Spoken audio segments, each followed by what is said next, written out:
I was born in South Africa, in a town called Pretoria, which is actually the capital of South Africa. And it's nowhere near the ocean. It's 5 hours away from the ocean. I grew up in Pretoria, and when I was 18, I moved to England for 4 years, and I lived in England and worked in factories and picking flowers and skinning pork rinds. I also worked in a chicken farm, on a chicken farm, and in a boutique in Soho, actually, a clothing store. And enjoyed the city life a lot. It was a fun place to live. The music scene, the skateboarding scene was great in London. And while I was there, I also traveled a bit around Europe, and also went to California for 1 year, and Mexico, and did a bit of traveling around the States. And then I came back to England for another 6 months. And when I was about 22 years old, I moved back to South Africa to study.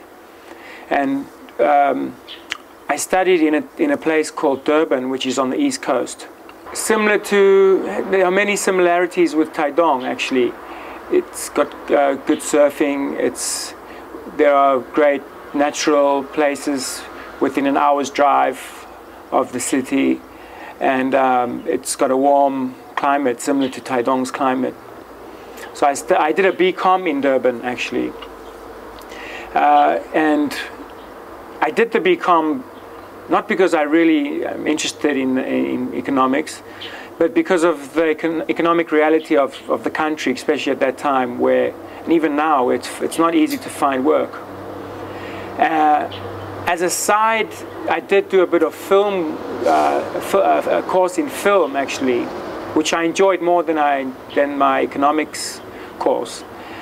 And when I graduated, I had a part-time job working in a casino. And the boss offered me a job in marketing to stay on there full-time as a graduate student. But I decided not to. I thought it would be a much better decision to leave for a year or two and travel a bit. And the first place that came to mind was Taiwan. Mainly because my sister and her fiancé had lived in Taipei 10, 15 years ago. She'd worked for an English-speaking newspaper and taught part-time at a kindergarten.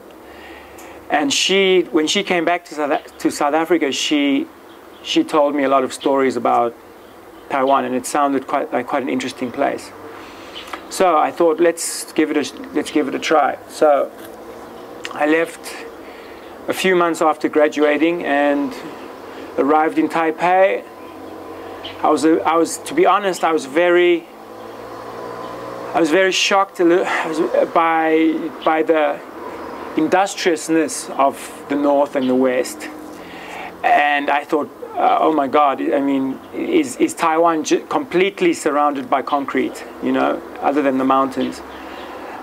And yeah, I remember the bus drive from the airport, from Taoyuan to Taipei, and it was gray, and yeah, it wasn't, at that time, it didn't put me in the best frame of mind. It didn't prepare me for what was to come.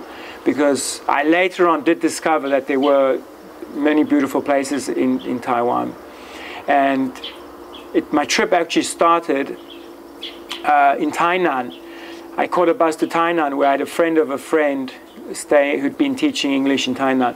And he told me to check out Kending and Taitung if I wanted a place with good surf and nature as well.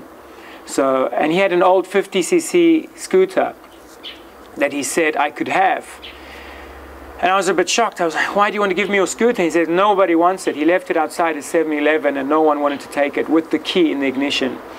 So he gave me the scooter and off I went down to Kending with all my possessions on this 50cc scooter, no license, no Chinese, no knowledge of Chinese at all. And first went up to Maolin, up in the mountains, and I was completely amazed by the beauty up there. It was amazing. And from Maolin, went down to Kending, got lost on the way, and found my way into a police station, and the police befriended me with binlang and green tea, and I ended up hanging out with these cops and drinking green tea and eating binlang with them. And finally the chief of the police station arrived. He could speak a little bit of English. He asked me where I wanted to go. I told him Kending, and he escorted me personally with 2 or 3 other policemen on motorbikes halfway down to Kending.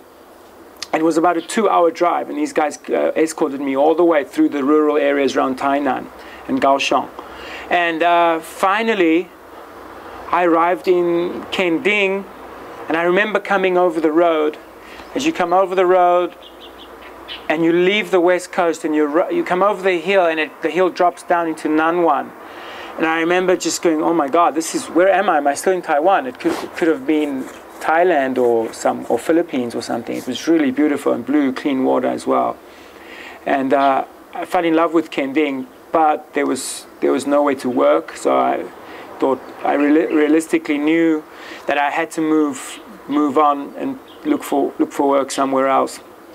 After a week of surfing in Jalushui, I left the south, and I headed up to Taitung.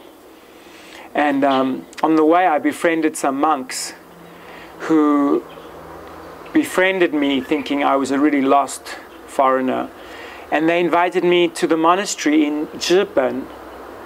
And I actually stayed with them for about a week or 2 up in Zhiben, wearing monk clothes and praying with them every day and eating tofu and everything. And one of the monks actually went and tried to find me work in Taitung, but unsuccessfully. But that was a really fun experience living with these monks, and it really showed me, it was my first taste of true Taiwanese hospitality and kindness. And yeah, after the monastery, I showed up in Taitung, looked for work, and couldn't find. It was tough at the beginning finding work. I mean, there was just back then there were about 5 bushibans that could provide ARCs. There wasn't really a lot of work, and I heard through someone I'd met that there was a man running a bushiban out of his house, and he was looking for a foreign teacher. So I showed up at his house. It really was a basic kind of situation. I mean, you'd be teaching in the living room, and his mom would be cooking food in the kitchen next door, and then she'd walk in and feed the kids while you're in the middle of your lesson. And no one in the family that I was staying with spoke any English except for the boss, the Bushiban Laoban. He was the only one who could speak some English. And that was my first Taiwanese family that I lived with. I remember staying with this family and not being able to communicate at all, and being introduced to some of the nuances of Taiwanese life. And yeah, after 2 months at this school and realizing that there was no way this boss was going to give me an ARC, which meant that I could not legally work in Taiwan, I was finally forced to do a visa run to Hong Kong and come back into Taiwan. And then I had a decision to make: stay in Taitung and wait for something to come up, or move to a city and be more assured of finding somewhere to work and somewhere to work legally.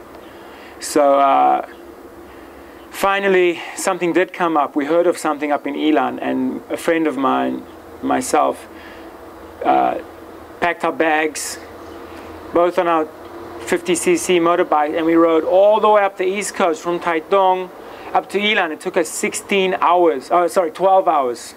12 12 hours on scooters. We arrived there kind of in pain, you know, and uncomfortable and tired, and but it was a beautiful trip. It was a lovely trip up the East Coast. We got to see the whole of the East Coast, and we did find, both of us managed to find work in Ilan, and it at least allowed me to put some money away, because I was running low on cash. I had no money at the time. I'd sold my car to come to Taiwan, to buy a ticket to come to Taiwan. I was a student before I left South Africa. So moving to Ilan really helped me get back on my feet. But the whole time I was up there, Taidong was always in my mind, was always at the back of my mind. I couldn't wait to leave Ilan, get the hell out of Ilan, and move back south to Taidong. And I thought, if Taidong doesn't work out for me, that's it, I'm leaving Taiwan. It's either Taidong or it's nothing. I'm not going to Taipei, I'm not moving to Kaohsiung, I'm not living in Taichung.